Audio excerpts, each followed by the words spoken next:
తమ్ముడి పుట్టినరోజమ్మా, గుడికి వెళ్ళి అర్చన చేపించుకొని ప్రసాదం తెచ్చానమ్మా. అవునా, మీ తమ్ముడి పుట్టినరోజా? సరే, పోయేటప్పుడు డబ్బులు ఇస్తా. అమ్మా. సరే అమ్మా.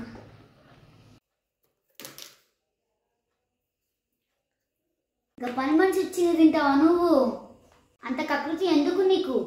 మా కింద పనిచేసే వాళ్ళు ఇస్తే తింటావా? తీసుకుపోయి కుక్కలకైపో. ఏంటమ్మా అట్లా మాట్లాడతావు? ప్రేమతో తెచ్చింది తమ్ముడు పుట్టినరోజు. మెల్లిగా మాట్లాడు, వింటే బాధపడుతుంది.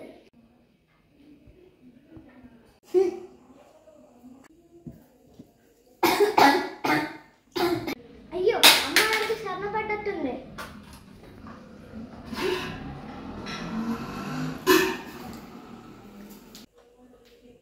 అమ్మ పట్టమని ఇస్తారమ్మా. నిదానం కాదండమ్మా. ఏంటి సహస్ర, పని మనిషి చేతితో నీళ్ళు తాగిను, మనిషి చేతులకి ఇచ్చి నీళ్లు తీసుకున్నావు కదా, ఇప్పుడు తక్కువ వాళ్ళకి గుర్తు రాలేదా? ఇప్పుడు తక్కువ వాళ్ళ అని గుర్తుకు రాలేదా? పానం మీదకి వచ్చిందని నీళ్లు తీసుకొని తాగడమేనా? తాగుతావా నువ్వు? అమ్మ పోయేస్తానమ్మా. చిన్నమ్మ, ఒక మాట అమ్మ. మేము పేరుకు పేదవాళ్ళం కావచ్చు, కానీ గుణంలో మాత్రం పేదవాళ్ళం కామమ్మా. స్వీట్ మీకోసం అని మా అమ్మ వేరుగా అండిందమ్మా. అమ్మ, రేపటి నుంచి నేను పనిలోకి రానమ్మా. ఈ స్థాయికి తగిన వాళ్ళని పనిలో పెట్టుకోండి అమ్మా. పోయేస్తానమ్మా.